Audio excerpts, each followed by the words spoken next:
Ok, muy buenos días para todos. Quiero agradecerles muy especialmente su presencia en esta hora de la sostenibilidad que queremos compartir y estar más cerca con ustedes. Quisiera decirles que el año pasado logramos consolidar una serie de cambios en la federación, concretamente en el programa de sostenibilidad, buscando que la agricultura sea reconocida como una actividad comprometida en temas sociales, económicos y ambientales. Estamos viviendo un momento histórico, atípico, inédito, como todos lo hemos escuchado a lo largo de estos días, donde está lleno de contradicciones. Inicialmente nos hemos aislado para preservar nuestra salud, nuestra vida, si se quiere, y nos hemos alejado, no tenemos los abrazos, no tenemos los besos con nuestros familiares, pero en contraposición siento que estamos más cerca con ellos, siento que somos unidos en solidaridad. Igual pasa con nuestros equipos de trabajo. Particularmente me siento más cerca a mi equipo y quiero aprovechar este momento de inicio de esta hora de la sostenibilidad para agradecer muy especialmente y destacar el trabajo de todos, de cada uno de mi equipo: Estefanía, Mónica, Alejandra, Gloria, Paola, Maura, Miguel, David, José Raúl y Carlos, que han crecido en estas circunstancias en las que estamos y han crecido para seguir trabajando en favor de la avicultura, en favor de la sostenibilidad avícola. Si bien todo el tema gira a la bioseguridad y al COVID, lo cierto es que de aquí para adelante tenemos que tener empresas mucho más fuertes para salir adelante, empresas mucho más transparentes, porque el mundo nos lo va a exigir, los consumidores nos lo van a exigir, empresas que sean sostenibles y que atiendan y garanticen y estén en armonía con los grupos de interés. Y este es un poco el objetivo de esta hora de la sostenibilidad: estar cerca con ustedes y contribuir a que sus procesos productivos sean cada vez más sostenibles, sean cada vez más fuertes, que mejore la competitividad, que mejore la productividad, respetando el medio ambiente, articulándonos con el medio ambiente. Sin más preámbulos, quiero presentarles al ingeniero Germán Acevedo.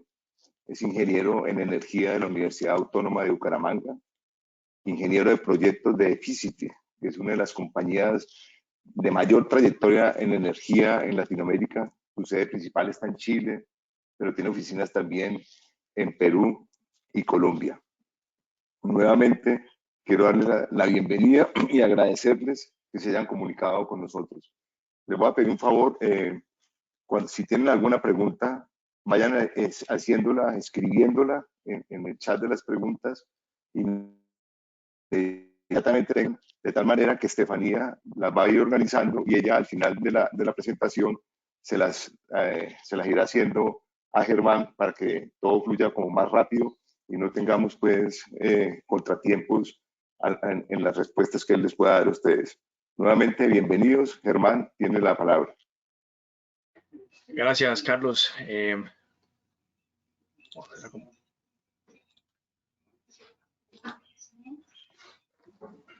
Perfecto. Entonces, listo. Muy buenos días para todos. Carlos, muchas gracias por la presentación, por la oportunidad de conversar con ustedes en este espacio.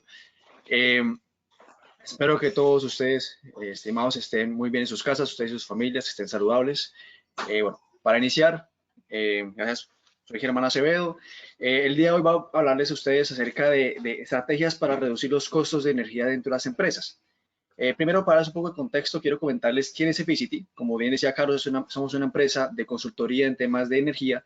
Tenemos oficinas en Santiago, nuestra sede principal hace 12 años, llegamos a Perú hace 5 años y a Bogotá hace 2 años. También tenemos diferentes proyectos en Ecuador y Bolivia. Para clientes industriales, dentro de todo nuestro rubro de servicios, nos movemos básicamente dentro de 3 principales. El primero es con la asesoría en la negociación de contratos, tanto de energía eléctrica como de contratos térmicos, Tenemos una experiencia acumulada en esta negociación de más de 6.000 gigavatios hora año, que equivale aproximadamente a un 8% del consumo anual de Colombia. En área de gestión de energía, apoyamos a las empresas a hacer una gestión de mejora continua, buscando la eficiencia energética dentro de sus servicios, dentro de sus procesos. Con esto hemos alcanzado apoyar a clientes del tamaño como CMPC, el consumidor más grande de Chile en gas, Cencosud, Walmart, todos los grandes consumidores de Chile y algunos en Colombia, logrando ahorros que arrancan siempre del 5% y que hemos llegado a lograr hasta el 20%. Junto con esto, también prestamos servicios en temas de energías renovables. Somos una empresa solamente de asesoría, nosotros no desarrollamos proyectos, no instalamos paneles, por ejemplo. Nosotros lo que hacemos es buscar a nuestros clientes, para nuestros clientes, el mejor proyecto posible. Hacemos toda la prefactibilidad, apoyamos en todo el tema de la licitación y posteriormente la interventoría para que el cliente tenga la mejor oferta técnica y económica dentro de sus instalaciones. Tenemos clientes en todos los rubros, agroindustria, hoteles, salud, educación, energía renovable, retail, minería, bueno, en todos los rubros tenemos servicios que ayudan a nuestros clientes a mejorar sus costos de energía.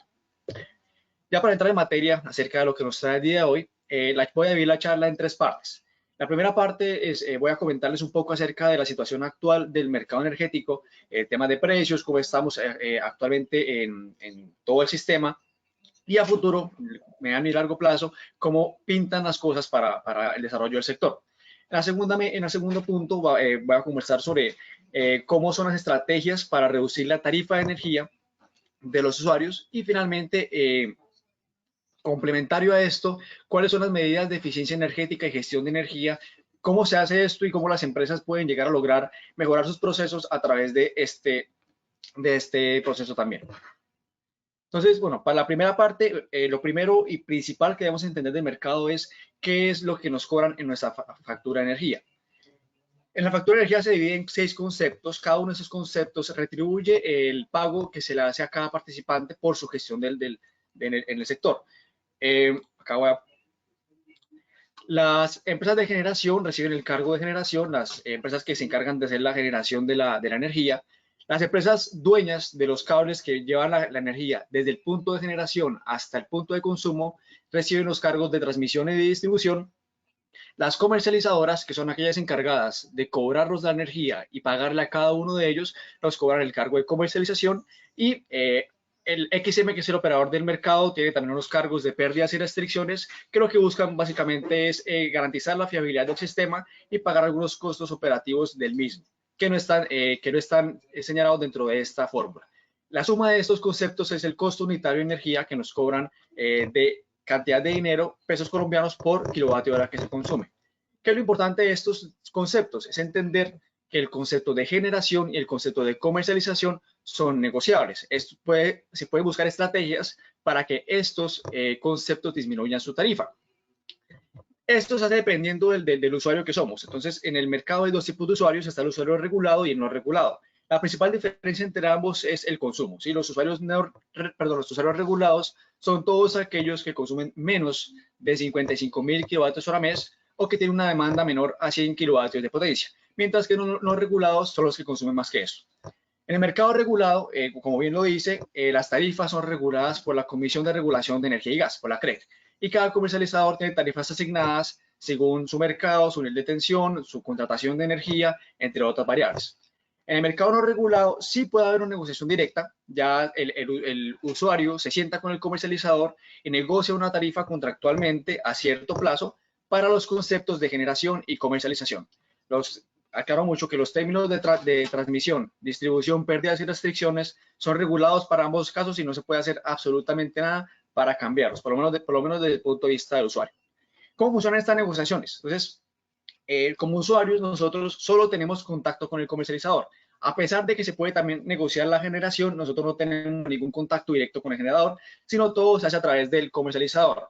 El comercializador hace la venta al usuario a través de contratos o por venta regulada, dependiendo del tipo de usuario que seamos, y al mismo tiempo el comercializador sale a buscar la energía que le va a vender a estos usuarios a través de dos mecanismos. El primero, contratos, que funcionan de la misma forma que cuando uno se contrata con el comercializador, ellos pactan un precio a cierto plazo y punto, así funciona eso. Y está también el esquema de la Bolsa de Energía, que es un esquema que busca reflejar los costos del mercado colombiano según las empresas que estén generando día a día y hora a hora. Este tema de la bolsa de energía es un tema que influye mucho en la operación del sistema y en los precios que pagamos como usuarios. Porque depende, como les decía, depende de qué plantas son las que están generando en el día, en la hora. Entonces voy a explicarles un poquito más sobre esta bolsa de energía porque también influye mucho en el por qué hoy en nuestras casas estamos pagando una tarifa tan alta frente a lo que hemos estado pagando a lo largo de los anteriores meses. Entonces, bueno, en este pequeño ejercicio vamos a establecer qué es lo que hace XM, el operador del mercado, todos los días para establecer el precio de bolsa. Entonces, todos los días XM recibe ofertas de todos los generadores del país para de un precio y una cantidad de energía para cada hora del día. Entonces, en este pequeño ejercicio vamos a establecer que tenemos 6 generadoras que le están ofreciendo al mercado ciertos precios que están representados por el alto de la barra y ciertas cantidades que es representado por el ancho de la barra.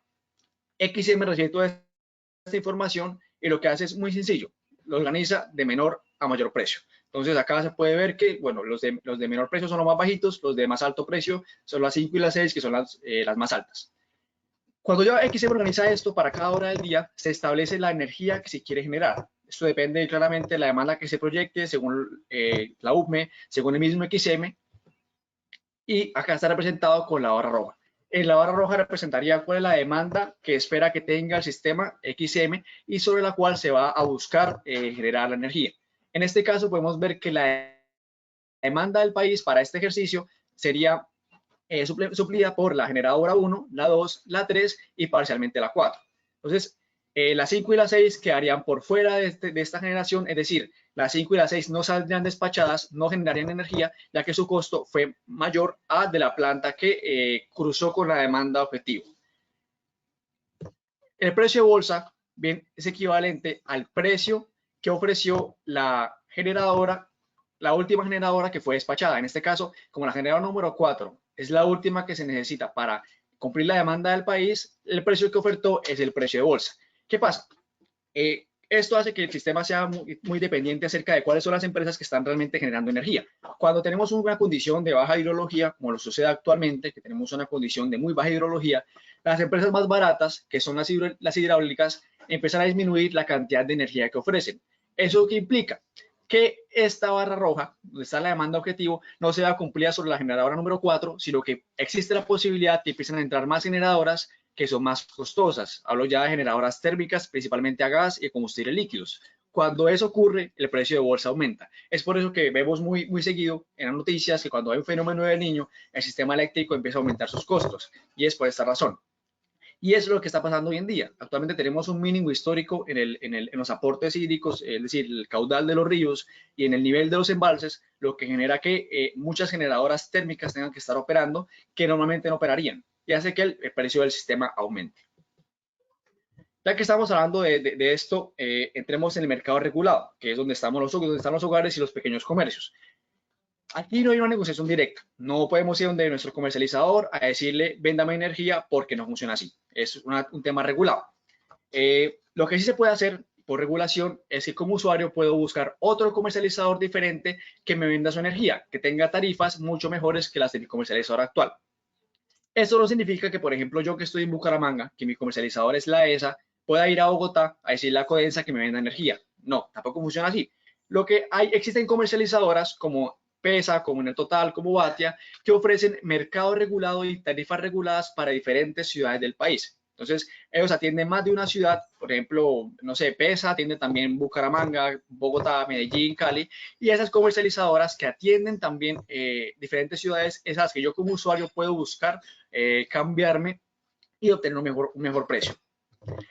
¿Por qué las tarifas de estas comercializadoras son diferentes? Principalmente porque, claro, la comercializadora natural, que es la que está en la ciudad por defecto, por ejemplo, en Bogotá es Codensa, en Bucaramanga es la ESA, como les decía, en Medellín es EPM, en la costa es Eléctrica Caribe, en Cali es en Cali, ellos tienen un esquema de precios mucho más altos debido a que, bueno, es su mercado natural. Ellos no están preocupados por captar clientes a través de sus tarifas y dejan una alta exposición a la bolsa.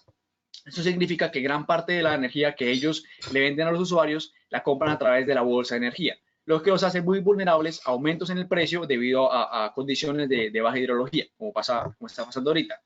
En cambio, estas comercializadoras especializadas, como su nicho de mercado es buscar empresas del mercado regulado que sean atractivas, entonces buscan contratarse con menos exposición a la bolsa, con buenos contratos, de forma que el precio de generación sea menor en la mayoría de los casos con respecto a lo que nos vende la energía nuestra comercializadora que esté con la concesión natural de la zona.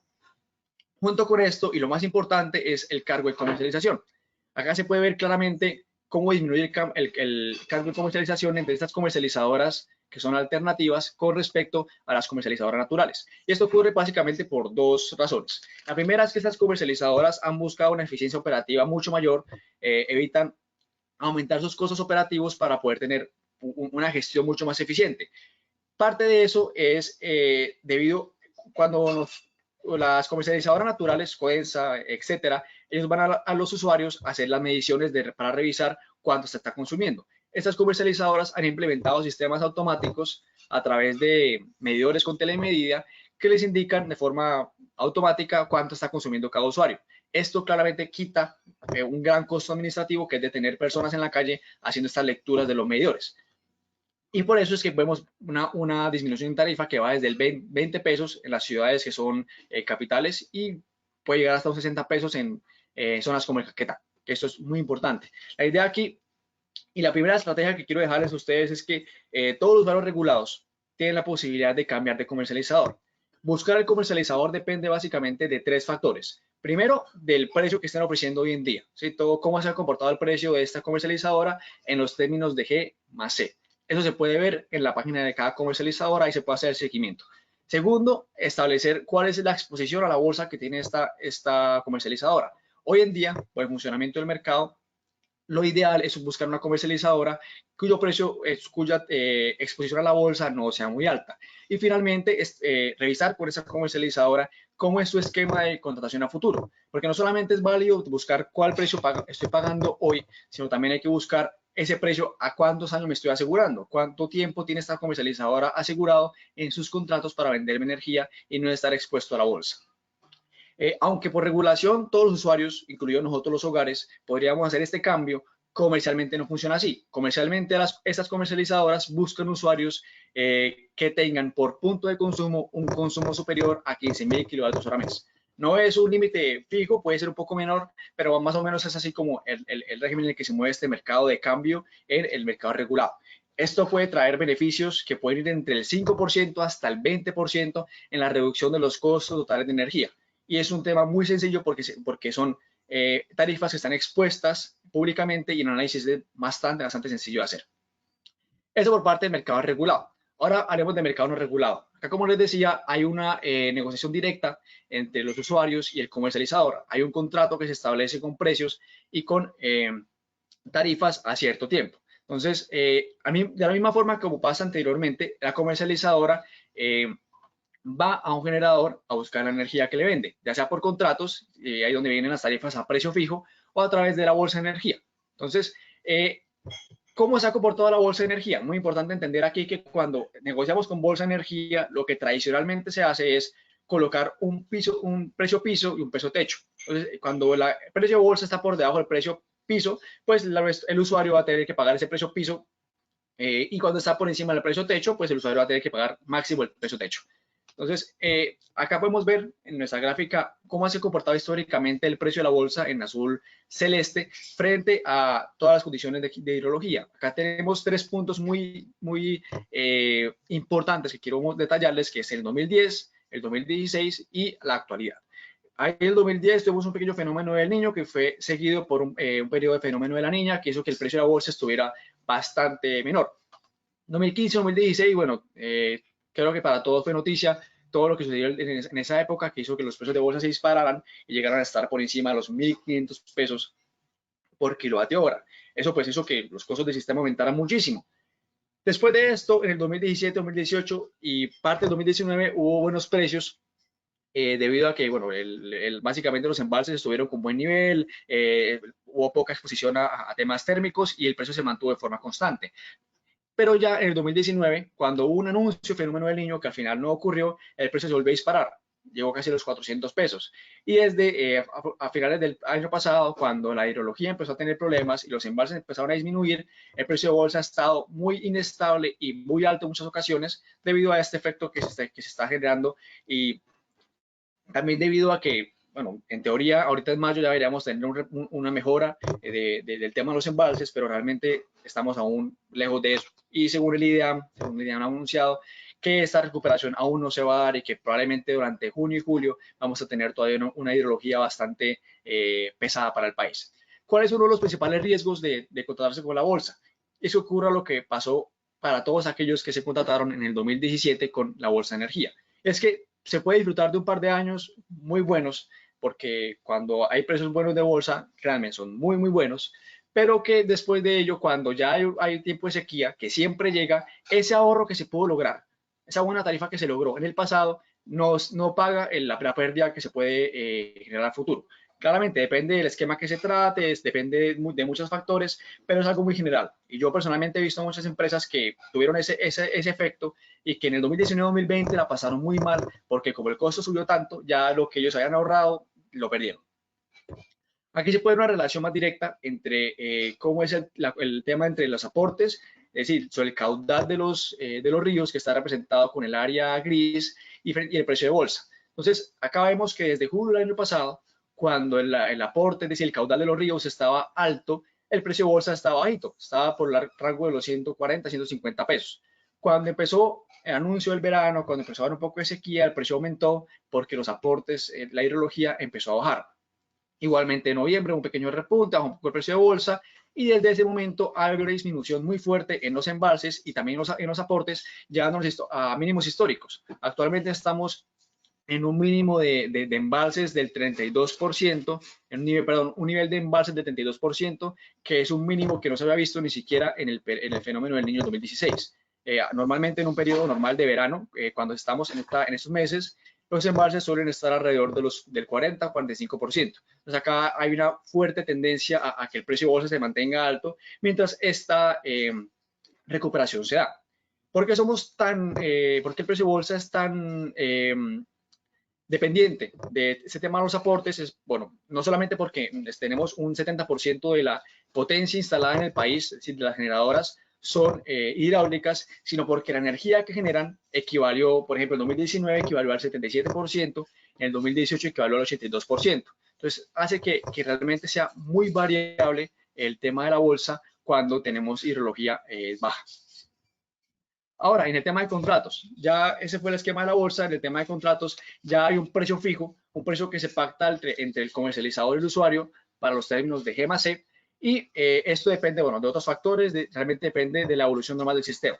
Aquí en este histórico podemos observar de 2010 hasta la actualidad cómo ha sido el comportamiento del precio de generación, es decir, el precio que se contrata entre el generador y el comercializador para el mercado regulado en amarillo y para el mercado no regulado que está en verde. Asimismo, colocamos también el promedio por año de la bolsa en azul oscuro para que se observe la comparativa acerca de cómo es esa variabilidad tan fuerte que puede tener la bolsa de energía, sobre todo en años secos, comparado con el tema de contratos, que es, digamos, que una de las principales ventajas, que es contar con un precio fijo, que para áreas de contabilidad, para el mismo presupuesto de las empresas, es mucho más atractivo.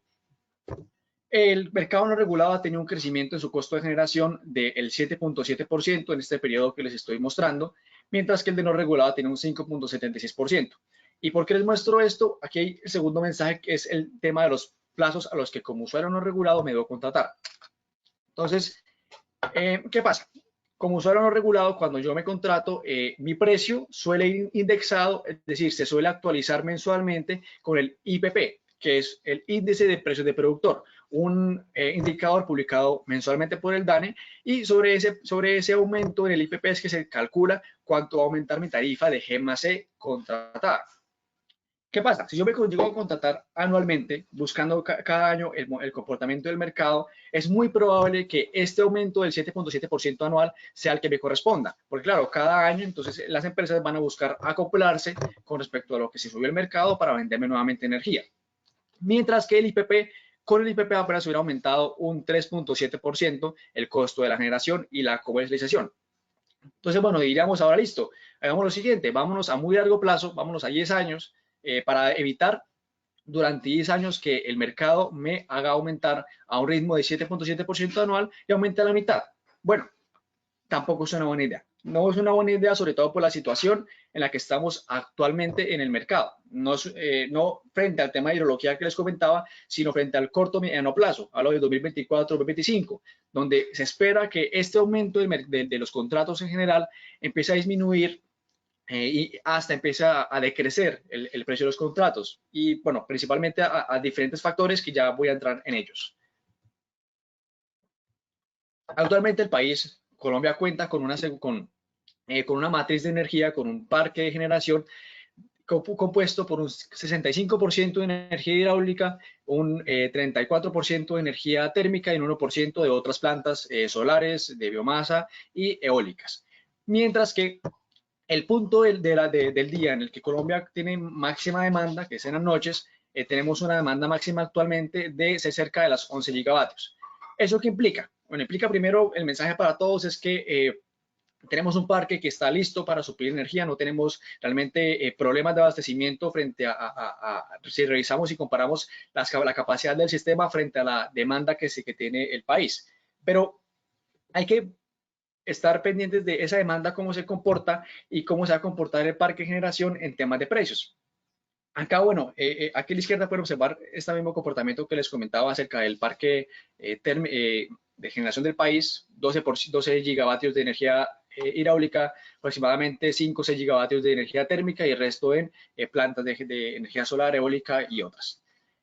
De aquí a unos años, hablo de entre 2021 y 2024, va a haber cambios grandes en este parque, principalmente y de temas por fuentes aseguradas a través de 3 puntos. Primero, Hidroituango, que debió haber entrado el año pasado, que es un proyecto el más grande en Colombia en términos de generación y que, bueno, todos conocemos por noticias qué fue lo que sucedió. Según EPM, Hidroituango debería estar empezando a funcionar el próximo año, una parte, y debería terminar estar 100% en su operación más o menos entre 2023 y 2024. Hidroituango va a aportar 2.4 gigavatios de energía hidráulica, que son aproximadamente un 15% más de lo que tenemos actualmente en toda nuestra matriz.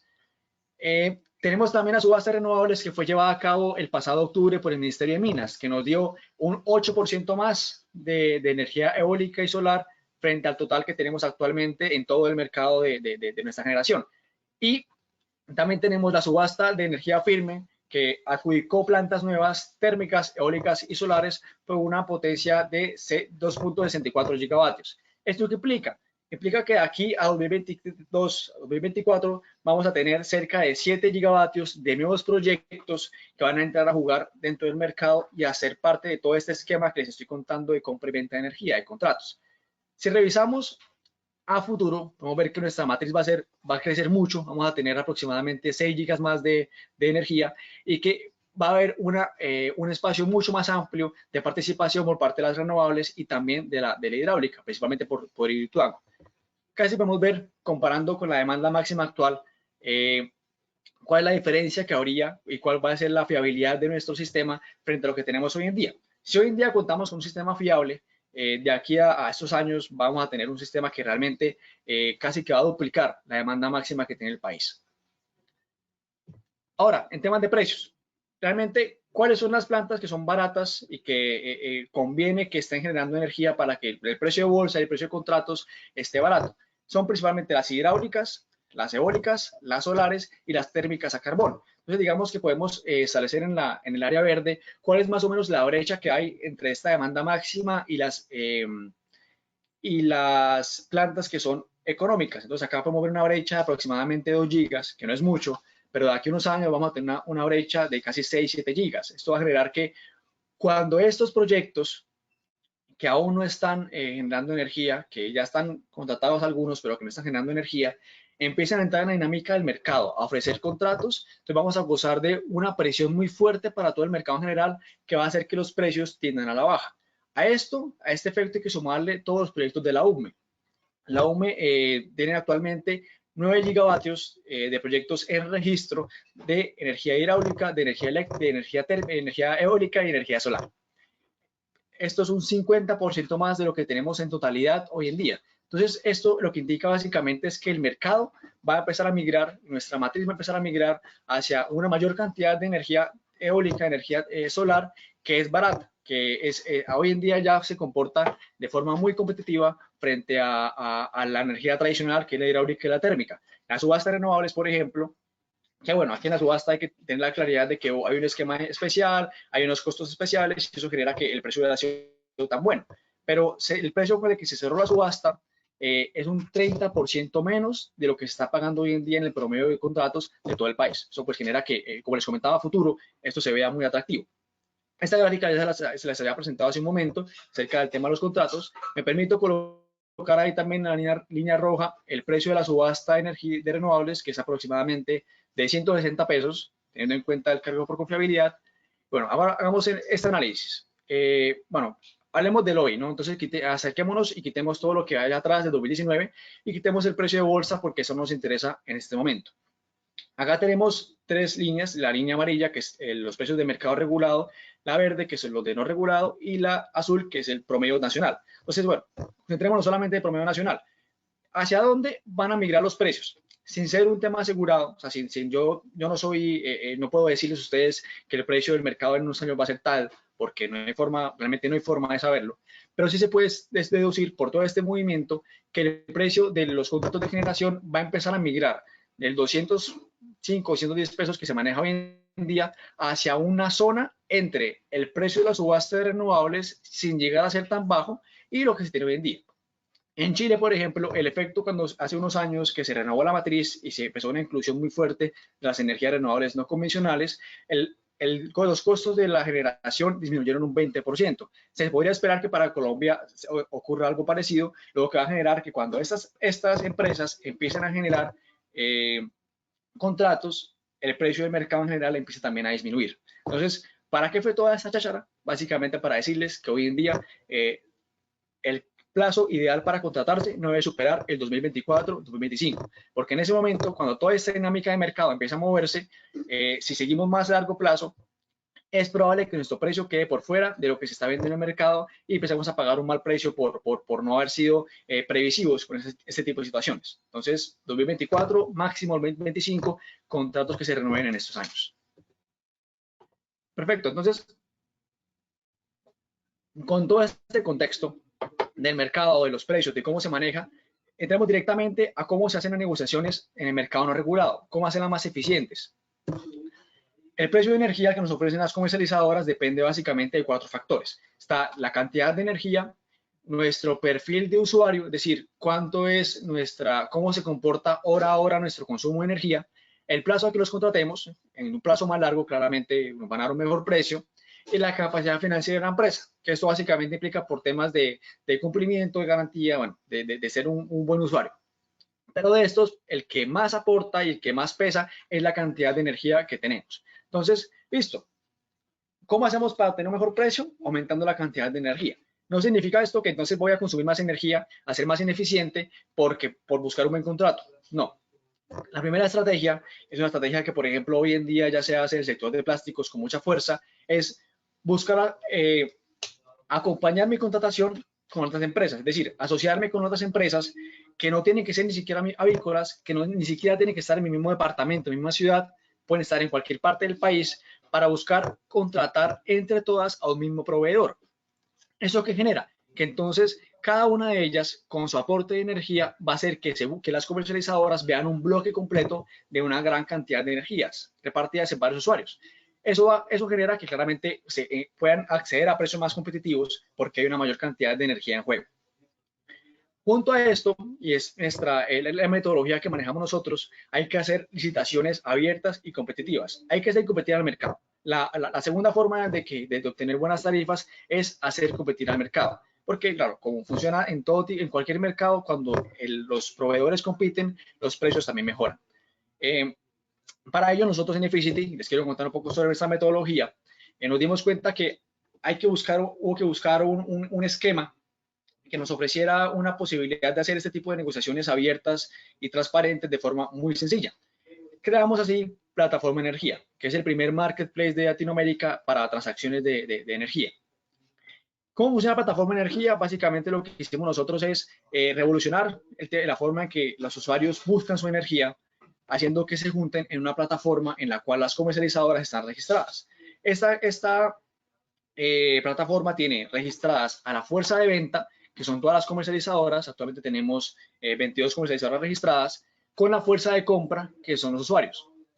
¿Qué pasa? Cuando se tiene un ambiente de negociación de este tipo, en el cual los comercializadores saben que están compitiendo entre sí, se logra hacer una presión ante ellos que hace que sus precios también mejoren o que realmente vayan al máximo al que pueden bajar, y que eso beneficia claramente al usuario. A nosotros nuestra filosofía es que gana el de mejor precio. Entonces aquí también se pone a competir a las tradicionales, a ESAGEN, a EPM, a EMGESA, con las menos tradicionales, es decir, las más nuevas de alguna forma, de igual a igual.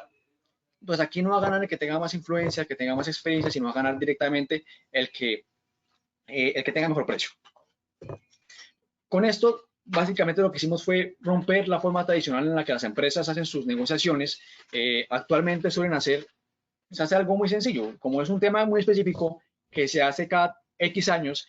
Entonces las áreas de compras que no son expertas en el mercado de energía van a buscar las 4 o 5 empresas que son más conocidas o que conocen por referencias. Entonces mi compañero productor tiene un contrato con esta empresa, le fue bien, listo, vamos a cotizar con ellos. Entonces ahí se vuelve un esquema cerrado en el cual las comercializadoras con más poder comercial pueden llegar a la mayor cantidad de usuarios.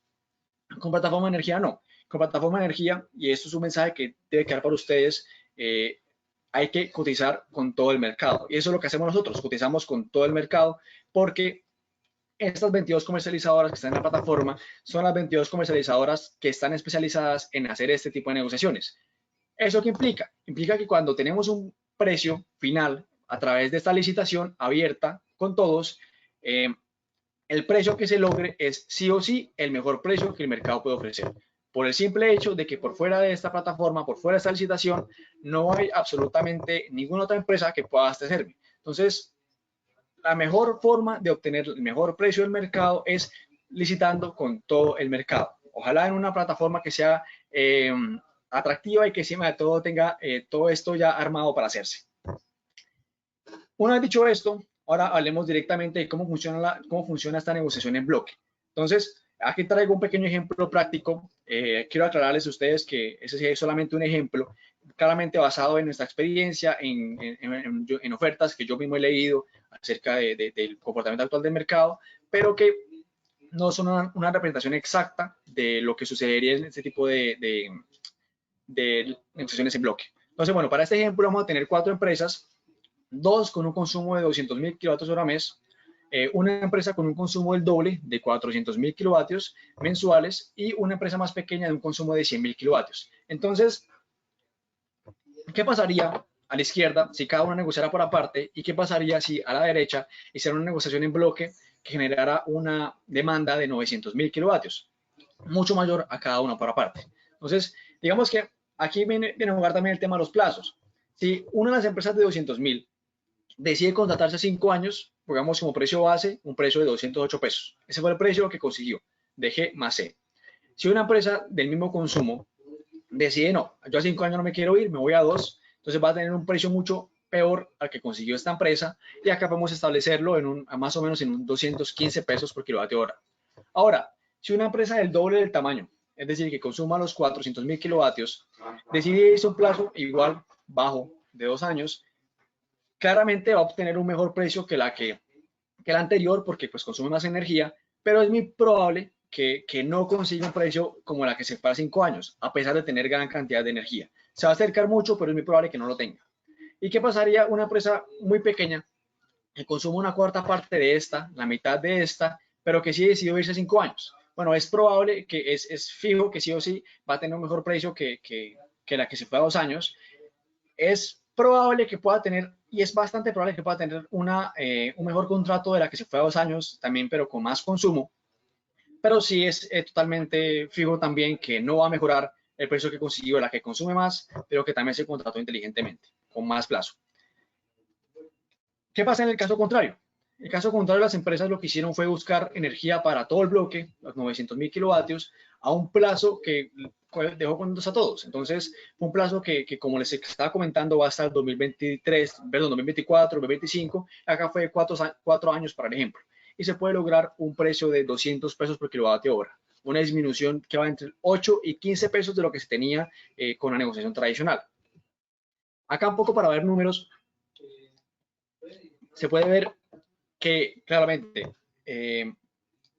estas negociaciones no dejan que nadie se vuelva millonario, ¿sí? Con tener una buena negociación, ninguna empresa aumenta su rentabilidad un 20-30%, claro que no. La idea con estas negociaciones es buscar que se disminuya el costo, el precio que pago en energía lo más posible. Entonces, una empresa que puede tener, en este caso, en el ejercicio, ahorros entre 11 millones y 40 millones, dependiendo de, claro, su consumo y qué tan mal había hecho antes su contrato. Un ahorro que puede oscilar entre el 3-7%, también dependiendo de lo mismo. Entonces, ¿cuál es el mensaje aquí? El mensaje es que si existe la posibilidad, porque entiendo que por temas de políticas y demás a veces es difícil, hay que buscar asociarse con otras empresas para hacer estas negociaciones, de forma que pueda obtener y acceder a precios, yo como usuario, acceder a precios que solamente están reservados para las grandes empresas del país, que claramente pues tienen la ventaja de que por ser grandes y tener mucha más energía, pues acceden a mejores tarifas que uno como usuario de este tamaño, por ejemplo, no podría estar obteniendo.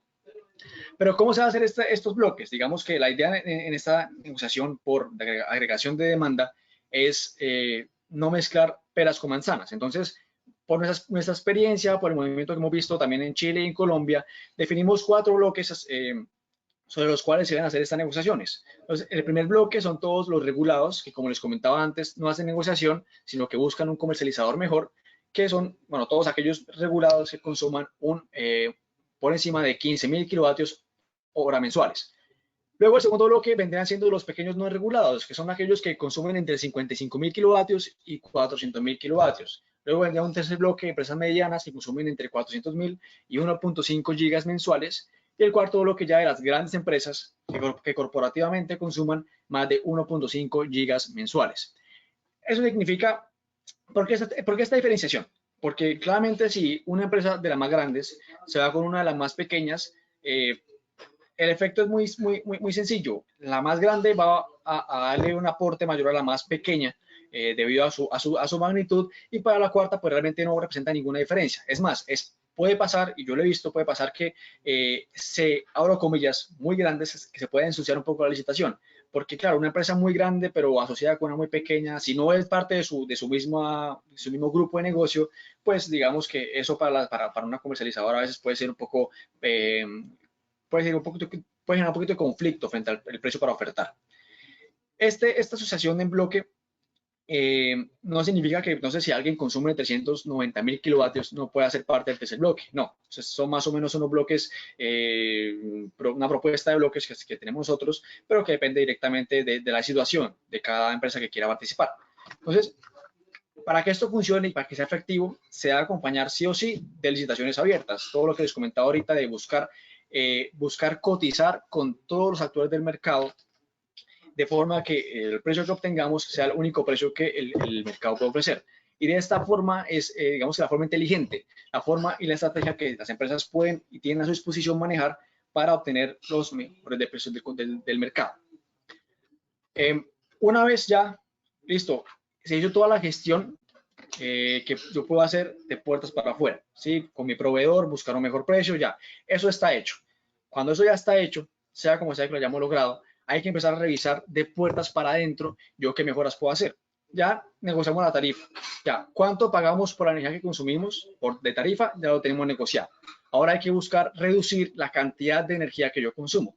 Y aquí viene un tema muy particular y muy famoso, que es el tema de la gestión de energía y la eficiencia energética. Es algo que hoy en día se habla muchísimo. ¿Por qué es importante este tema? Actualmente, hace un par de años, la OME publicó un informe que decía que el sector industrial del país pierde aproximadamente 2.5 billones de pesos al año por sistemas ineficientes. Que esos sistemas vienen principalmente de cuatro factores. Primero, de malas prácticas, es el más común, de mal uso por parte de los operarios, que hace que las plantas de los equipos funcionen con una menor eficiencia de la que deberían y podrían. por mala planeación de mantenimiento, para hacer mantenimiento reactivo y no preventivo, hace que exista una gran parte del año que, aunque la máquina no esté dañada, esté funcionando a un punto de operación menor y eso genera ineficiencia en la operación. Tercero, por la falta de sustitución. A veces, pues uno ve, sobre todo en las empresas más antiguas, que existen equipos que tienen 40, 50 años y que realmente están haciendo más daño frente a la cantidad de energía que consumen que a lo que aportan al proceso. Entonces hay que ser inteligentes también en ese sentido y buscar sustituir los equipos cuando ya su vida útil ha terminado. Y finalmente, y esto es algo que muy pocas empresas hacen, es un seguimiento del proceso productivo. No exactamente de la cantidad que yo produzco, porque esto claramente directamente pega en mis ventas, pega en la cantidad de dinero que yo percibo, sino frente a indicadores, buscar formas de representar y asociar este consumo con la energía que yo estoy consumiendo. Ahora, ¿cómo se va a hacer esta gestión de energía? Es sencillo. Primero lo que se va a hacer es conocer cómo yo consumo energía. Para esto, para conocer mi consumo, nosotros en Efficity tenemos una metodología muy clara. Lo primero que hay que hacer es hacer toda la información histórica, sacarla en temas de producción, en temas de consumo.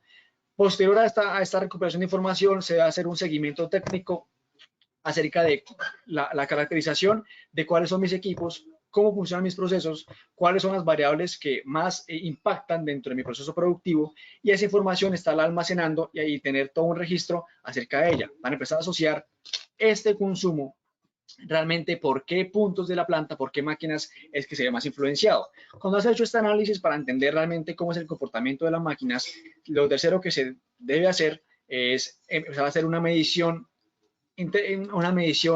particular en cada una de estas máquinas. Entonces, acá viene una instalación de equipos de submedición que hacen un seguimiento, un monitoreo al consumo energético específico de cada planta. Acá, por ejemplo, les muestro un dashboard hecho por nosotros para un cliente de retail que decidió hacer seguimiento de sus consumos nocturnos en temas de climatización y en temas de neveras, de fríos alimentarios. Entonces, la idea de este cliente es hacer seguimiento a las neveras, al aire acondicionado, que son los elementos que más consumen energía dentro de su organización. Y además de esto, hacer seguimiento nocturno, porque en estas empresas de retail, claramente, pues en las noches deberían consumir muy poca energía o no consumir. Entonces, ese seguimiento permite claramente hacer una gestión frente a buscar estrategias que permitan que estos equipos principalmente permanezcan apagados y bueno, eso ahí se genera ahorros. Pero estas mediciones no solamente basta con hacerlas de forma global, no solamente saber cuánto consumo yo, sino empezar a asociar indicadores de energéticos, KPIs, que realmente representan el comportamiento de mi planta. Entonces, no basta solamente con saber cuánta energía consumo, sino cuánta energía consumo por la unidad que yo produzco, ya sea en peso, ya sea por, no sé, cartones de huevos, por cantidad de pollos que se están matando. Bueno, depende realmente de cada empresa.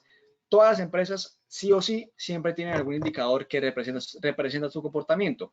Y frente a ese indicador es sobre el que se trabaja, sobre el que se busca hacer optimizaciones.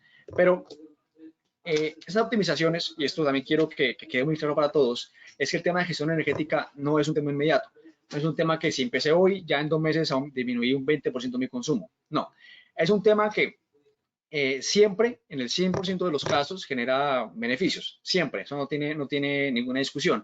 Pero es un trabajo que se hace buscando ahorros más a mediano y hasta largo plazo, a través de un seguimiento continuo. Eso implica también identificar oportunidades, evaluar oportunidades constantemente, estar revisando qué pasaría si cambio mi proceso, qué pasaría si cambio mi equipo, qué pasaría si disminuyo o quito algún equipo, bueno, qué cambios yo puedo hacer dentro de mi planta para mejorar mi comportamiento energético. Entonces es un proceso que, como les decía, siempre ofrece frutos, pero es un tema que hay que siempre proyectarlo para tenerlo a mediano o largo plazo. Ahora, una vez conozco mis consumos y ya sé realmente cuánto yo consumo, cómo es el consumo específico de los equipos que yo más utilizo, que impactan más en mi proceso, hay que buscar la optimización. Y esa optimización se da a través de 3 diferentes frentes. El primer frente es el tema de operación, es hacer mejoras en el esquema de mantenimiento para que sea preventivo y no reactivo, o con otro tipo de enfoques, buscar capacitar al personal para que tenga una operación más responsable de las máquinas y de esa forma lograr que sin invertir casi dinero, sino simplemente realmente mejorando la forma en que yo produzco, en que yo opero, se generan mejoras en eficiencia.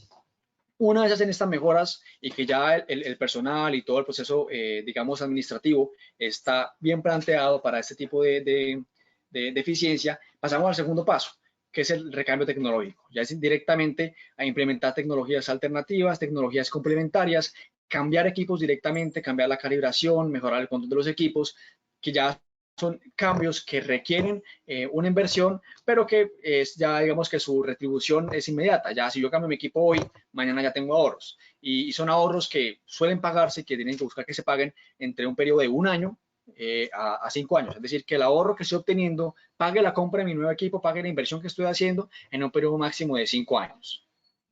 Y finalmente, y esto es un tema que, aunque no genera una eficiencia en la operación, sí impacta en el consumo de energía, este es el tema de autogeneración.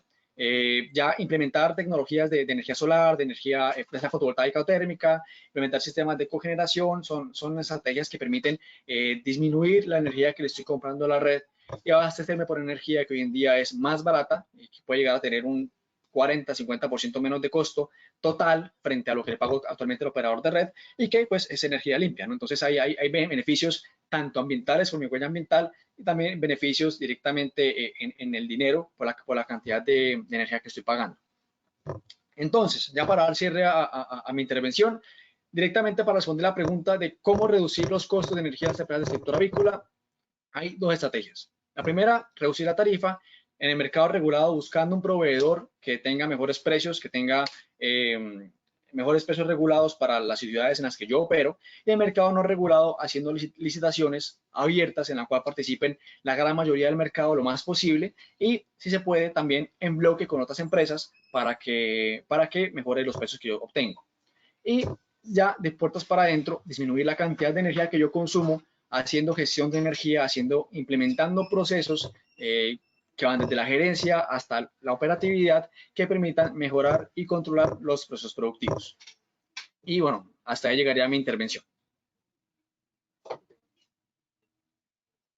Creo que en este momento haremos espacio para las preguntas. Estefanía, a veces me colaboras con las que veas por ahí. Claro que sí, muchas gracias Germán por tu presentación. Vemos que en el chat tenemos 3 preguntas. Okay. La primera es de David Eduardo García. Él nos pregunta, cuando se habla de eficiencia energética, energía, confort y clima, ¿cómo afecta este aspecto al cambio climático? Bueno, ok. Bueno, aquí hay dos cosas diferentes. Digamos que el tema del confort y clima y demás se puede alcanzar o haciendo mejoras en el proceso ya en los equipos de climatización que yo tengo o también haciendo mejoras en mi diseño. Entonces, otro servicio aparte de Efficit es también apoyar a las empresas a hacer diseños más eficientes en cuanto a que mi estructura, ¿sí? La estructura de mis plantas, de mis edificios, sea más eficiente en el consumo y permita también temas de climatización natural, bueno, todo eso. Entonces, directamente, ¿cómo afecta el cambio climático? Cuando se disminuye la cantidad de energía que yo consumo, cuando busco sistemas alternativos de confort térmico que disminuyan la demanda en energía que se le hace a los equipos directamente de aire acondicionado, se requiere menos energía y al requerirse menos energía, entonces hay un menor impacto en la huella de carbono que yo tengo como empresa. Entonces, así de sencillo, yo consumo menos energía, genero menos emisiones por parte de mi empresa para para el aire. Además que si tengo equipos más eficientes y más pequeños, pues la misma contaminación que viene de la fabricación del equipo, pues también se está mitigando. Ok, listo. Tenemos otra. Regálame un segundo. ¿Es viable implementar proyectos Net Zero en la avicultura? ¿Conoces algún caso? No, normalmente no conozco ningún caso. Y yo diría bueno, realmente no es imposible. O sea, sí se puede generar alguna cadena que aproveche el 100% de todos los desperdicios que la avicultura genera, principalmente porque, bueno, el desperdicio principal suele ser materia orgánica. Entonces, con la materia orgánica se puede generar ya esquemas de generación por biomasa, que eso pues busca aprovechar residuos. Bueno, ya hay estrategias que pueden buscar acercarse al net zero de forma que, bueno, claramente se aproveche la mayor cantidad de todo el material disponible, pero bueno, yo personalmente no conozco ninguno en el campo de avicultura. Ok, vale, muchas gracias. Nos están preguntando si las memorias o la presentación las vamos a enviar. Les recordamos que esta presentación y este webinar está grabado y se colgará en la página de FENAVI para que puedan consultar esta presentación y pues ver toda la charla. Hay una siguiente pregunta. ¿Cómo contener la certeza? Un momento, por favor. ¿Cómo tener la certeza que así consiga un buen precio no va a tener problema con el nivel de respuesta al servicio? ¿Qué empresas proveedoras de energía reguladas son recomendadas desde este punto de vista? Ok, bueno, hablando de temas regulados, el mercado protege a los usuarios, ¿sí? Realmente, como es un tema de servicios públicos, digamos que las empresas no tienen problema en ese sentido porque, bueno, están respaldadas por una institución muy grande. Hay que diferenciar acá quién es el distribuidor de mi comercializador. Entonces, a pesar de que, por ejemplo, en mi hogar, aquí en Bucaramanga, mi distribuidor es la ESA y mi comercializador también es la ESA, cuando yo llego a hacer un cambio de comercializador, mi distribuidor va a seguir siendo la ESA, pero mi comercializador es otro. Entonces, la responsabilidad de la distribución sigue siendo de la ESA y eso genera que para ellos la presión y la forma de ellos de seguir con su servicio se mantiene, el compromiso. Entonces, existen también por regulación, cuando ocurre algún tipo de percance, por ejemplo, por caídas de la red y demás, hay tiempos estipulados para respuesta entre comercializador y distribuidor de red. ¿Qué pasa? Cuando yo como usuario de la ESA, comercializador, tengo un problema, yo voy a la ESA, ellos me atienden y claro, se demoran lo que tengan que demorarse. Cuando un comercializador, cuando yo ya no soy parte de la ESA, sino tengo un comercializador que me representa, no hay hay un esquema diferente, hay una atención diferente y hay tiempos específicos de respuesta que tiene la comercializadora, perdón, que tiene la distribuidora. Entonces ahí ya, si tengo por ejemplo a una empresa como, no sé, Renovati o Enerco, que me atiende a mí como comercializador y tengo algún problema, él me representa frente al distribuidor. Eso genera pues beneficios en cuanto al canal por el que se mueve, la CREC también tiene estipulados algunos tiempos de respuesta. Entonces hay un movimiento diferente que realmente me permite este tipo de mejoras. Yo personalmente, por los cambios que he liderado, que he apoyado, y por las empresas que conozco que ya tienen este cambio, ninguna ha tenido problemas con su distribuidor, porque sencillamente si el distribuidor empieza a hacer, bueno, no sé, entiendo que pues, la preocupación es frente a que me empieza a cortar energía, pues él tampoco gana dinero. Y además de que no gana dinero, si supera ciertas horas del mes, no solamente no gana dinero, sino que me tiene que devolver dinero. Entonces, como usuario. Entonces, aquí digamos que está muy estipulado todo para que si mi distribuidor no me atiende bien, entonces tenga que perder parte de su dinero por cliente y tenga que hasta que retribuirme a mí por haber prestado mal servicio. Entonces digamos que eso está muy seguro, muy asegurado. Las empresas, pues actualmente las que recomiendo personalmente no. He visto que tienen un buen movimiento empresas como Batia, empresas como Enerco, tienen un buen movimiento en ese tipo de mercado. Vale, listo. Bueno, tenemos otra pregunta. ¿En la asociación con otras empresas se debe generar una razón social diferente para contratos? No, lo que se genera básicamente un convenio entre todas. Entonces ahí es más, se busca idealmente, claro, que todos se contraten con la misma empresa al mismo plazo. Pero yo he visto casos y cuando he conversado con comercializadoras acerca de esto, desde que se genere el mismo comercializador, ya cada empresa puede llegar a escoger el plazo que desee según el esquema de precios que haya escogido. Pero no se tiene que generar una razón social, solamente un convenio y eso va de puertas para adentro, ¿no? Al comercializador le llega el convenio, no le llega cada empresa por aparte. Ok. ¿Estos equipos de ahorro de energía están libres de IVA?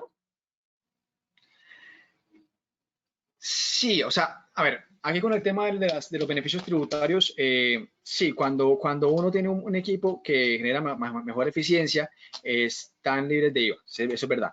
El tema con esos equipos es que hay que buscar la estrategia de compra para ser parte, para tener ese IVA. Yo tengo un ejemplo muy claro, es que, por ejemplo, cuando yo compro un ascensor, por un ejemplo, un ascensor que es más eficiente frente a un ascensor convencional, entonces yo compro el ascensor pero a mí no me van a decir, la DIAN no me va a valer que yo diga que todo el ascensor es más eficiente y ya, el costo total del ascensor me lo van a validar. No, aquí lo que sucede es que hay que dividir las piezas. Entonces, la caja del ascensor no genera ninguna eficiencia, sigue siendo una caja de metal que no aporta absolutamente nada. Lo que es eficiente es el motor. Entonces, lo que se hace en este caso es que las empresas de los proveedores diferencian el equipo que realmente genera la eficiencia y sobre ese es que se busca hacer la reducción de, bueno, se le quita el IVA, todo el tema todos los beneficios tributarios que están expuestos en la ley 1715 de 2014. Ok. Si deseo realizar autogeneración para mi proceso y obtengo más de la energía que necesito, ¿qué hago con los sobrantes? Bueno, actualmente hay dos cosas. O sea, primero, cuando yo puedo o vendérsela a la red, ya hoy en día existen esquemas que están contemplados desde la resolución 080 del 2018, en el cual hay una retribución a nuestro proyecto por estar vendiendo energía a la red. Solo que hay que pagar sí o sí los cargos si no estoy mal, de distribución se tiene que pagar. ¿Qué pasa? Lo ideal es evitar que esto suceda actualmente porque digamos que ha habido muchos problemas frente a este tema, no hay una claridad muy buena, digamos que la medición y todo esto no ha sido muy eficiente, muy efectivo. Entonces la ideal siempre es o incluir baterías dentro de mi proyecto, que hoy en día son muy costosas y que aún no, digamos que la rentabilidad se ve muy afectada, o directamente buscar un proyecto que me abastezca parte de mi consumo, pero que según digamos, mi operatividad no llega a superar la generación de lo que yo consumo. Y se supera, pues en caso de que no exista no se haya establecido, bueno, ya un tema de venta de energía o de baterías, esa energía se perderá. O sea, ahí siempre hay que buscar la configuración más óptima del proyecto para que yo tenga los beneficios. Vale, muchas gracias. ¿Cómo ves los precios de energía para el segundo semestre y para los próximos de 3 a 5 años? Bueno, para el próximo semestre, de aquí a unos 2 o 3 años, digamos que el comportamiento que ha mantenido del 7 y pico % de crecimiento se va a mantener. Ese es el comportamiento que se va a mantener y ese precio va a empezar a disminuir bastante cuando las empresas como Hidroituango, los de renovables y demás, empiecen a ofrecer contratos, que eso va a empezar a ocurrir entre 2022 y 2024. Eso va a generar que claramente en el 2024-25 los contratos empiezan a disminuir, el mercado en general empieza a disminuir y los precios mejoren. Para el próximo semestre, bueno, ya el IDEAM ya anunció, como les decía, que junio, julio van a ser meses que todavía secos y que no van a haber una mejora especial frente a lo que se ha visto en otros años en temas de lluvias y demás. Entonces yo esperaría que para el segundo semestre, por lo menos para alguna parte del segundo semestre, los precios de bolsa y demás se mantengan más o menos altos. Ya una vez se restablezca la situación normal de lluvias y demás, podemos esperar que para final de año, antes de que inicie el nuevo verano, los precios empiecen a bajar un poco en temas de bolsa. De por sí, bueno, eso es un tema bueno, el clima, aunque uno puede proyectarlo, no puede preverlo. El Instituto de Investigación del Fenómeno del Niño, el seguimiento del Fenómeno del Niño, que es de Ecuador, ha establecido que para final de año ha aumentado la posibilidad de que haya un fenómeno de la niña a que haya un fenómeno del niño. Entonces, si ese fenómeno de la niña llega a entrar, entonces digamos que sería un beneficio para la hidrología porque los embalses van a aumentar rápidamente y van a tener la capacidad para generar energía, para generar mucha más energía, el máximo que puedan generar, y de esa forma ofrecen mejores precios. Entonces aquí depende mucho actualmente de la hidrología y a futuro va a depender de cuando esas empresas nuevas empiecen a ofrecer contratos a los usuarios. Vale. Bueno, acá vienen dos preguntas. ¿Qué trámites hay que realizar si implemento un proyecto de energía fotovoltaica? ¿Y qué beneficios trae el ahorro de energía con las corporaciones ambientales? Ok, el tema de las corporaciones ambientales realmente lo desconozco. Lo que sí sé es que cuando se nos implementa ese tipo de proyectos, se lleva una cuenta muy clara acerca de mi huella de carbono, cuántas toneladas de CO2 estoy dejando de producir a través de este tipo de proyectos. Y bueno, ese es el indicador principal sobre el cual este tipo de corporaciones suele moverse. Así que Desconozco directamente cuál es el beneficio con ellos, pero sí sé que esta sería la variable que entraría a jugar y que se puede, y que, bueno, pues ese seguimiento mucho mejor. Y frente a los trámites, bueno, aquí siempre depende de dos cosas. Uno depende de que yo mismo sea el que quiera construir el proyecto y que designe un tercero. Si uno designa un tercero que lo construya, un tercero que se encargue de todo, pues esa persona es la encargada de ir a la UME, principalmente a tener la autorización del proyecto, y también hay que tener un trámite con el operador de red, el distribuidor en este caso, para que autorice la conexión en caso de que yo quiera conectarme al sistema. Entonces ahí hay que revisar directamente en cada caso, pero digamos que son dos trámites, con el distribuidor de red para autorizar la conexión en caso de que lo vaya a hacer, y con la UME directamente para autorizar mi proyecto, y que con esa autorización también se pueda acceder a los beneficios tributarios de IVA y renta que están en la ley 1715. Listo. ¿Las empresas que se unan necesariamente deben ser de un solo sector o pueden ser de diferentes sectores? Pueden ser de diferente sector, pueden estar una en Bogotá y la otra en la costa, pueden ser de cualquier tipo de asociación.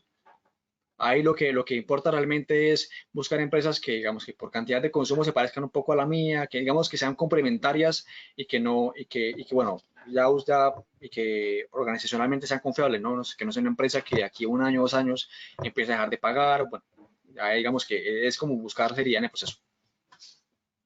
Listo. ¿Cómo se puede acceder a precios competitivos para adquirir los materiales y elementos necesarios para proyectos de generación? Las superficies de los techos que en la avicultura son un recurso aprovechable. Perdón, Estefanía, se me cortó un momento tu voz. ¿Puedes repetirme la pregunta?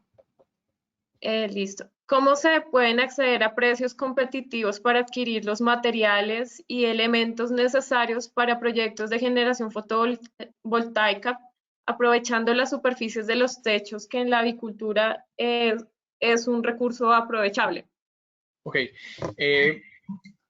Realmente la forma de hacerlo es licitar. ¿Sí? Lo ideal siempre es buscar tener información de la mayor cantidad del mercado, de los proveedores. Hay una asociación que es CER Colombia, que es como el gremio de las empresas de energías renovables, que pues claramente tiene a su disposición gente que asesora en esos temas y que puede siempre direccionar con respecto a quiénes son los proveedores del proyecto que yo quiero. Entonces ahí siempre, igual que pasa con la negociación de energía de contratos, hay que buscar la mayor cantidad de proveedores que puedan prestarme el servicio y evaluarlos a cada uno para buscar cuál es el que ofrece mejores precios. Ahí digamos que no hay una estrategia en cuanto a yo busco por acá y encuentro, no. Hay que buscar en todas partes y que cuando uno busca en todas partes siempre encuentra lo mejor. Listo. Bueno, acá nos preguntan si ustedes desarrollan el servicio de análisis de proceso para establecer las mejoras en el sistema de consumo de energía y en el Sí, tema, en el servicio de submedición.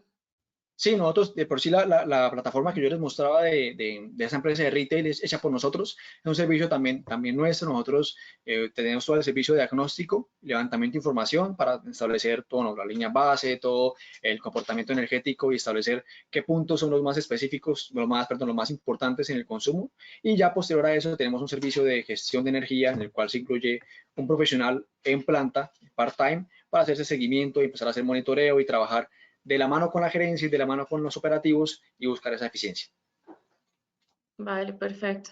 A la hora de levantar los indicadores, ¿cómo se puede definir si estamos bien, mal o dentro de la media? Normalmente, pues en el sector no se cuenta con indicadores de consumo. ¿Cómo yo puedo compararme para poder definir si estamos por encima o por debajo del promedio?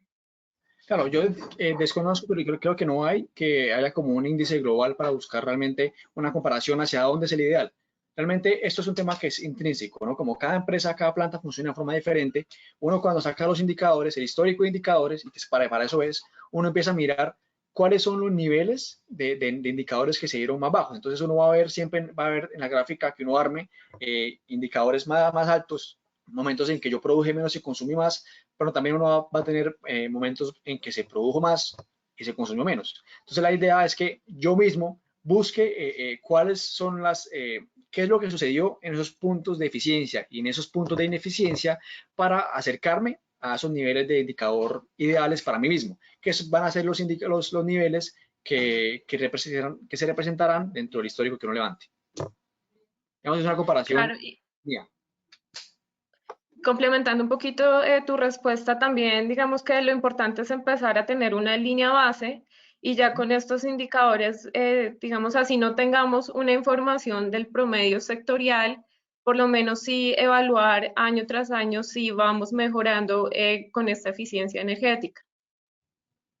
Bueno, tengo dos preguntas más y ya digamos que cerramos la jornada porque ya nos pasamos 10 minutos, pero nos preguntan, desde su experiencia, ¿qué tan aconsejable es negociar con el proveedor de energía precios más económicos durante las horas de mayor demanda de consumo? Ok, bueno, aquí hay un tema bueno, debo mencionar. Aquí en Colombia no nos cobran la potencia, no es con la potencia, es decir, no hay una forma de negociar la energía con mi proveedor en el cual se genere un precio diferente a horas más altas, por lo menos no para la mayoría de usuarios. Sí se puede hacer, pero esto sí es un tema que está muy reservado para las más grandes empresas del país. Pero sí, es realmente poco lo he visto, muy poco lo he visto y lo he visto siempre en empresas muy grandes. Entonces lo que se hace es, lo que hacen las empresas es mirar yo como el comportamiento, es decir, yo como empresa, cómo me comporto horariamente y según cómo es ese comportamiento, ellos van a buscar un proyecto que respalde. Por ejemplo, si yo tengo un comportamiento muy diurno, así como que con el pico a las 12 y a las 6 dejo de consumir, pues un proyecto solar sería bueno. Si tengo un consumo que es permanente, que es estable en todo el día, ya sería ellos van a buscar un proyecto térmico y un proyecto hidráulico. Ya depende directamente de lo que yo consumo, de la forma que yo consumo, y no como que yo pueda ir a buscar disminuir una tarifa para ciertas horas de potencia. Ok, gracias, Germán. Bueno, acá nos preguntan, ¿hay mayor eficiencia energética con sistemas fotovoltaicos híbridos?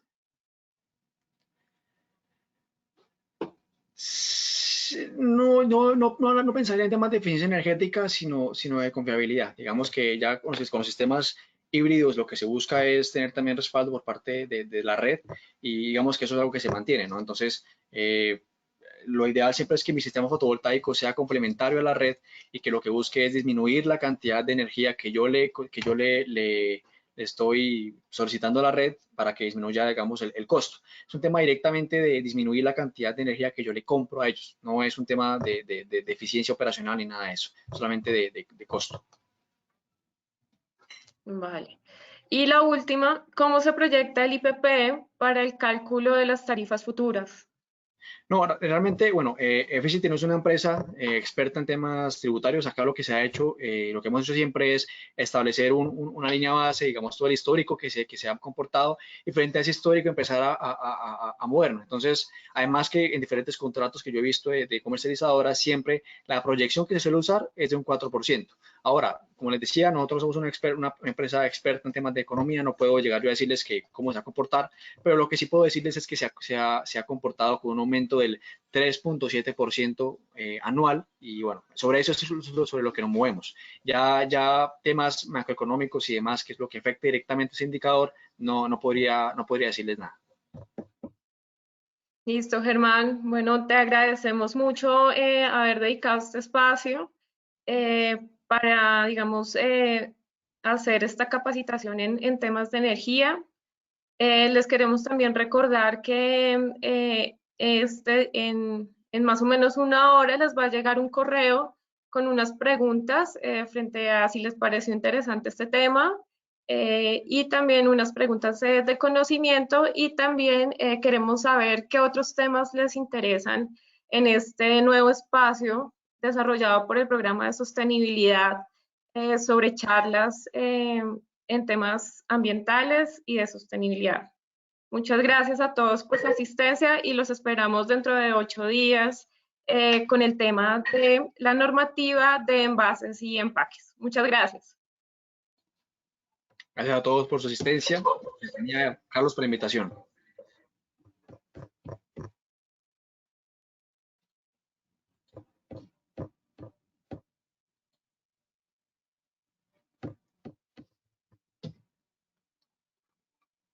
Gracias, Germán.